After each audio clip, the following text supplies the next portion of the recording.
way here. He's casting a dig through time is BBD. He's on your right. Kevin Jones on your left. And Jones with a Stoneforge Mystic and a Sword of Feast and Famine in play. So Brian is looking at 7 cards from Dig Through Time. He'll be taking 2 with him. Jace among the options.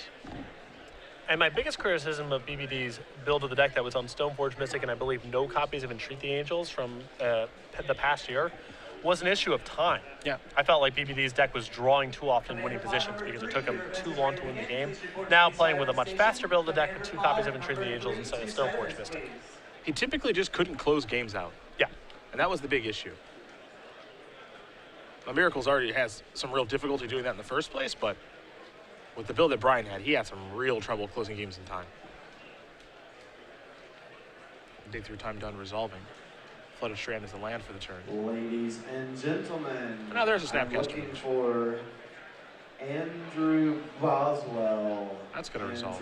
Boswell. Target a Brainstorm, sacrifice Stage, Flooded Strand.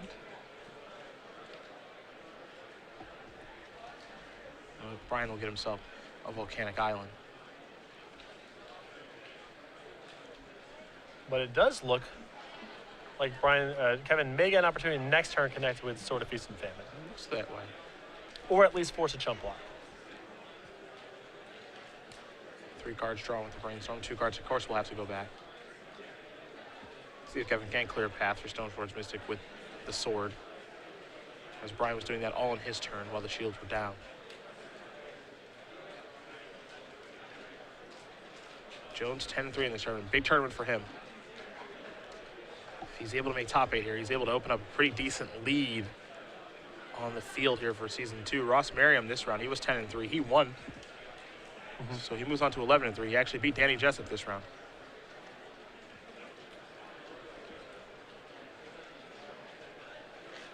Brian looking to play spoiler a little bit with Miracles. But Brian's still in top 8 contention too. Potentially. It's not clear if his record even with 2 wins will be good enough, but no harm in playing it out. Yep. He's looking for another 9th place. It's his favorite finish. Yeah. The king of 9th place, Brian Braun-Duin. It's really satisfying and fun. Brings a lot of accolades along with it. Right. People definitely remember your finishes. Mm-hmm.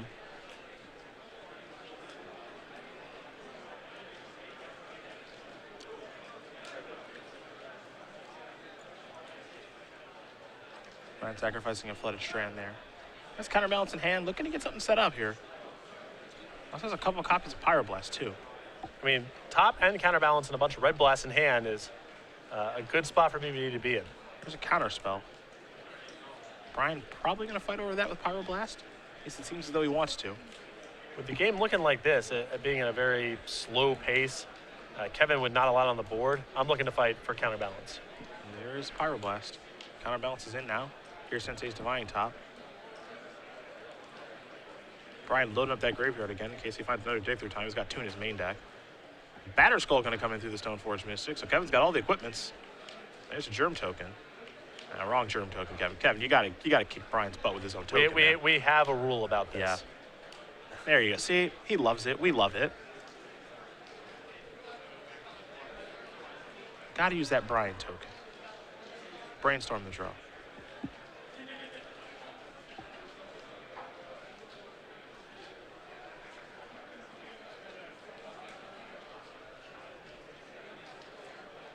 Stoneforge Mystic is going to wear a Sword of Feast and Famine. Batter Skull and Mystic are going to come in. There'll be a block there, so 4 damage will come across, and Kevin will gain 4 life. But Brian's got to deal with these equipment somehow. That's the real problem for him thus far. He's going to spin the top. Swords of Plowshares adjacent, a Relic of Progenitors to the cards he's looking at. He will rearrange accordingly. Swords is a very, very helpful draw here because Jace can do a lot of the work containing 1 creature. Just need an answer for the second. You see Ross Merriam, a careful observer behind Brian. Your next round pairings have been posted on the O through Z board. He is hoping that BBD is able to get this one. To be fair, you take a look at the time of the match. Yeah. Brian's got to really speed her up. Now here's a Jace. Kevin would like to try to brainstorm. Whammy! Relic of Progenitors says no. And Jace is going to bounce the Germ Token. Sensei's Divine Top decided he wants some counters, so Here's a source of plowshares there. I wonder how long it takes Brian to notice. And if I'm Kevin, and I think that a draw knocks me out of top 8, which there's a good chance it does, I'm conceding this game. Me too. There's nothing that, it's just an issue of time at this point. Unless Kevin feels like he can hold on for long enough to win 1-0, which I guess is possible. Oh, Brian needs to read Nahiri? Really? Not the first one in this tournament, I'm sure. What kind of content producer is he? Duh. Puts a 1/1 white core soldier creature token onto the battlefield. You can attach equipment you control to it. Pretty clear. Now, in fairness, if this was in Kevin's hand, I'm happy to play out, because this is something that gives him a shot. It actually can, yeah. This is a very unique card that could actually be good in this situation. We're going to find out right now how this stands up to Jace the Mind Sculptor, honestly. I mean, this kind of necessitates a removal spell every turn. Because this token gets to go on Sword of Feast and Famine or Batterskull and pressure Jace. Yep. So this is a good spot for Kevin. A unique card to be sure, but it's intended for matchups like this. Yep. The likelihood of this being hit with a counterbalance very, very low. So Brian's going to have to find an answer. Dig Through Time's not a bad place to start. But yeah, I spoke too soon. Here gives Kevin a real shot to win this game. It may. Nothing's guaranteed, but this is really powerful in this spot. It's going to very much tax Brian's ability to remove a creature every single turn. Because the minute he fails to answer a creature, Jace is down, and Nahiri's not going anywhere. Here's a ponder now. Take a look at 3. That was stunk. He's going to shuffle very quickly.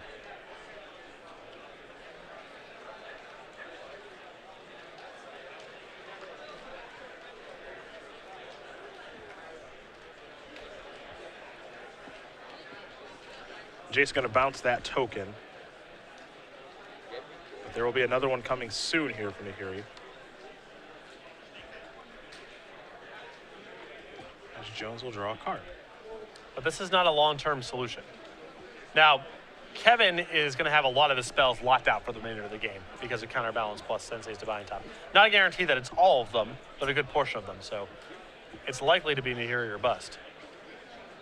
So that soldier token, going to go on Batterskull again. Unique card here, Nahiri.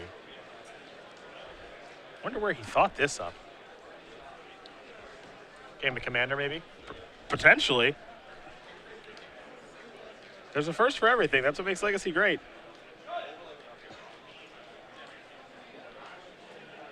Brian going to try to sacrifice the Scalding Tarn. Looks like Kevin may have a response, considering a Snapcaster Mage, but maybe not.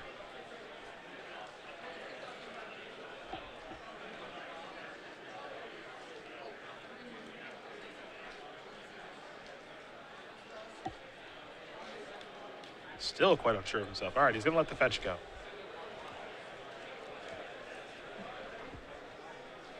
Picking your spots against counterbalance, so difficult.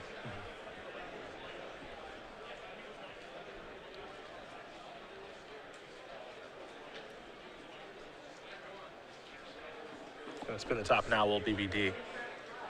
Monastery Mentor among the cards. Entreat the Angels 2. Entreat's the way to steal it. Yep.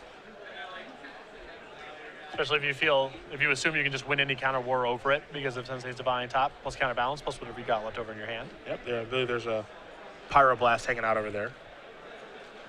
Mentor was the draw.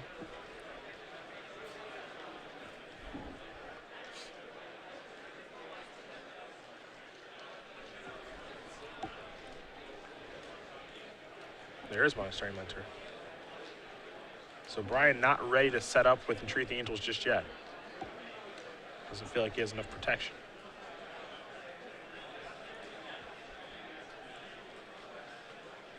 Snapcaster Mage.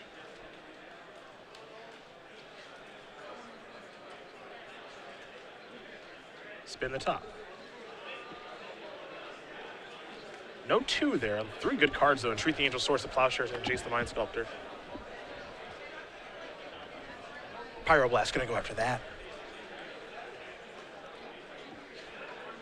This was in response to the Monastery Mentor. So let's see what's next. Dig through time. Perhaps that's what Kevin was setting up all along. That will resolve. No dig through time in the top 3 for BBD. Standard challenge players, the pairings for your next round are going up on the O through Z. So Kevin will look at pairings 7 board. cards, of course take Standard 2 challenge with them. players, please look for your next round pairings on the O through Z pairings board. We'll see if he finds a combination of cards that he's happy with. Looks like Dillian Click among the options here. The flyer looks pretty good on this board. Yeah. Something to move equipment onto. Something that can threaten Jace if Brian's able to lock up the ground a little bit with Monastery Mentor. Something he's unlikely to be able to counterbalance. No guarantee of anything. Looks like he took Dillian Click and True Name Nemesis. Both cards pretty good here, assuming that Brian doesn't have a 3. Now remember, this was all in response to a couple of things, so now Brian is brainstorming with Jace. There's Swords of Plowshares. Get a token. And pass the turn back over to Jones. Tick-tock goes the clock, runner 9.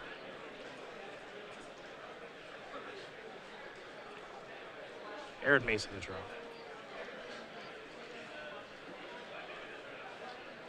There's the Arid Mesa. Jones will sacrifice that. He's going to go down to 29. Still like Jones playing this game out?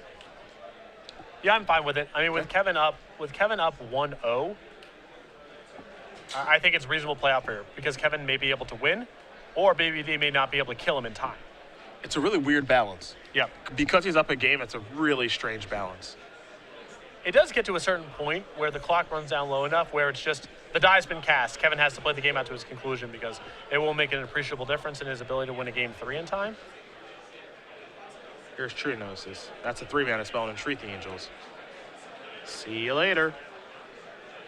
You see Kevin's hand with Dillian Click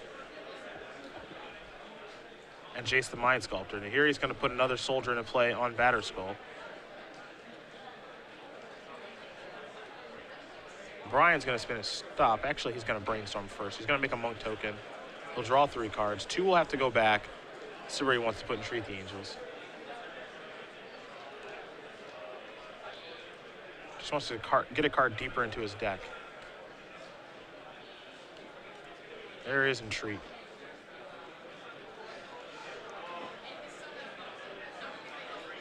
I mean, Dillian Click allows for an interesting interaction here, because Entreat's in the hand,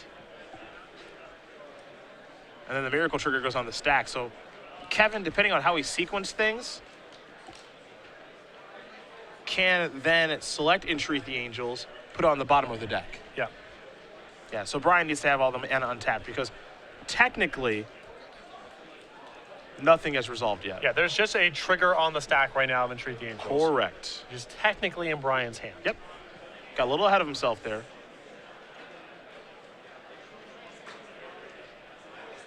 There's this weird thing between Vendilion Click and Miracle triggers. Now, miracles only happen when you draw the card. Assuming you draw a card, it's in your hand. Vendilion Click responsible for most of Legacy's stop moments inside the game. Indeed. So no Angels. Jace is going to bounce there. There's a land. And Brian here might be setting up a big attack through prowess triggers. Yes. To get a Hiri off the table. Yes. And at that point, it's very easy for him to win this game. Jace is going to bounce here. Monastery Mentor looking very impressive right now, along with Jacob Wilson Magic tokens. players, Andrew Boswell. If you're in the venue, You know, it's also sweet with Monastery Mentor. You're going to say Sensei's Divining Top, aren't you? 2 Divining Tops. Ah, yes. Ba-doop, I- ba-doop, ba-doop, all right. ba-doop, ba-doop. I get it. I think I got it. Here he's taking some beatdowns. Pass that turn back. Jones does have a Dillian Click in hand. Jace in hand as well. Take a draw step. Picked up a land. That's not all that impressive. He'll play that Tundra. And Jace, while it's not brainstorming a ton, it's still having an effect on this game. It's odd to see BBD play this sort of tempo game with Jace, but Nahiri is forced him to do that, and Monastery Mentor is giving him the ability to play a beat-down-ish sort of game. Monastery Mentor being real annoying. Brian gonna spin that top. Jace will counter that. See you later. When dealing click mana available.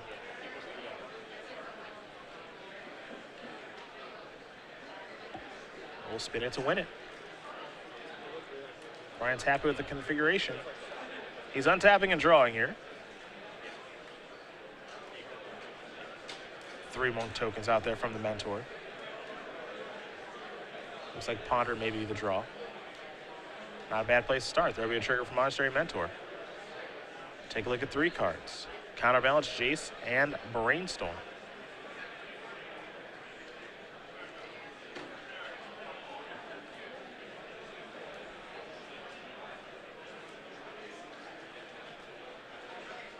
He'll shuffle. And I think at this point, the highest upside thing that Brian can find is a 3 in the top 3 cards of his deck. For sure. At that Counters point, when dealing click. once the click gets countered, I don't know if Kevin can keep fighting here. He found a 1, 2, and Legacy 4 Open last time. competitors, that is time in the round. Legacy Open competitors, that is time in the round. Active player finish your turn, followed by 5 additional turns. Judges, So let's see what's please next for find BBD. open He's going to match. brainstorm with Jace, maybe. Yeah. 1 is Jace, 2 is Snapcaster, 3 is Terminus. Snapcaster seems like a pretty good draw. Yeah, Snapcaster alongside the Pyroblast is also an answer to Vendilion Click, which is all Brian's really looking for at this stage. There's a land. Here's a backup Chase. So he's going to lose this Chase. Another Monk token. Bounce what was on the Batter Skull. Keep in mind, a bunch of prowess triggers so far this turn, too, from a Ponder and a Chase. So Mentor's a 4-4. Other ones are a 3-3. This is looking like this turn, take a bunch of damage, kill Hiri. Untap, kill you. Yep. With a reasonable mixture of spells. Vendilion Click, not happening. Gonna spin the top. Yep, there's an Entreat the Angels. Doesn't even see the other cards. And here he's gonna bite the dust. 9 damage gonna come across. Kevin's gonna go down to 20. Kevin gets to draw a card here. Might be his last draw of this particular game.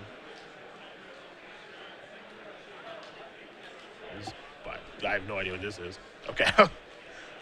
He's going to pick up and replay it. Okay.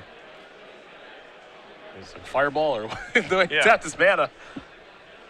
He's going to replay Batter Skull. Disintegrate? Yeah. Okay. There's your living weapon trigger. I mean, at this point, BBD could just Snapcaster back the dig through time, find a reasonable mixture of cards, cast them, get a bunch of prowess triggers. I mean, there's got to be a variety of paths to generate a kill this turn. He's certainly going to try as he sacrifices Narid Mesa. Wants to get it over with in this particular game. There's Plains. Even, put my top on top, draw a card, Snapcaster back, brainstorm, draw the top, cast it. There's got to be some paths for BBD to find a kill this turn. What that really shows is the power of Monastery Mentor here, Yeah, more than I mean, anything else. Here is Snapcaster Mage. Looks like he's going to use Council's Judgment to get that equipment out of the way. That'll work too. Yeah, whatever. I mean, pick almost any spell in his graveyard is going to be able to. Spin the top, looking for some more ways to chain here. Brainstorm among those cards. Yep, draw a card, draw the Brainstorm. Put that on top, cast the Brainstorm, trigger prowess, get more tokens. Obviously draw 3 cards, put 2 back. One of them will be top that stays in hand. Some pretty sweet functionality here. Yep. There's top, trigger, give me another token. Attack you for more than enough damage. As 3 tokens represents 3 triggers, 3 prowesses Right. for every creature in play. So it's 1, 2, 3, 4, 5, 6, 18 damage just on prowess triggers alone. correct. And then the creatures have power. And Kevin's only got 19 life, so. Well, Braun-Duin gonna win game number 2 against Kevin Jones. I think we're in store for a draw, Yeah. given that there are 30 seconds left. I know they're gonna go back to the drawing board. We'll see what does happen here, but I imagine that we're just gonna have a draw here So, from BBD side, 3 draws is the equivalent of a 1-2 record. You get 3 points for a win and 1 point for a draw. Okay. That essentially makes his record X4, Sure. which definitely boots him out of top 8 contention. Sure. For Kevin, X3-1 has occasionally been good enough to make top 8 in some of these events. His tiebreaker should be pretty solid. But 2 buys coming in. 2 buys coming in. But a draw is